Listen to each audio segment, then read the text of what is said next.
Hello students, pathways academy YouTube চ্যানেলে সকলকে স্বাগত জানাই। অ্যাভারেজের এই ধরনের কোশ্চেন কিন্তু এনটিপিসি 2025 গ্র্যাজুয়েট লেভেলে কিন্তু অনেকটাই এসেছে। দেখি আমরা কীভাবে সলভ করি। The average of 10 observation is 40। 10টা তথ্যের গড় বলেছে 40। ঠিক আছে।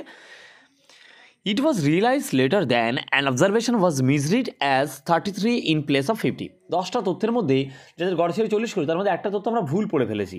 50-এর জায়গায় কত পড়ে ফেলেছি আমরা? মিসরিড করে 33 করে ফেলেছি। তাহলে বলছি কারেক্ট অ্যাভারেজ কত, সঠিক গড় কত। দেখো তাহলে আমরা কম লিখে ফেলেছি 33, মানে গড়টা তাহলে আমরা কম করে ফেলেছি, তাহলে গড় বাড়বে। দেখো কত কম লিখে ফেলেছি, 50 হওয়ার কথা ছিল একটা, সেখানে আমি 33 লিখে ফেলেছি, ওর মধ্যে একটা, তার মানে 17 কম লিখেছি। তাহলে এই 17টা কতজনের মধ্যে যাবে? 10 জনের মধ্যে ভাগ হবে। তাহলে 17 10 জনের মধ্যে ভাগ হওয়া মানে কত? 17/10 মানে 1.7 করে প্রত্যেকের কী হবে? বৃদ্ধি পাবে, যেহেতু আমি কম লিখেছিলাম। তাহলে ছিল 40, 1.7 বাড়বে, দ্যাট মিনস 41.7। ক্লিয়ার?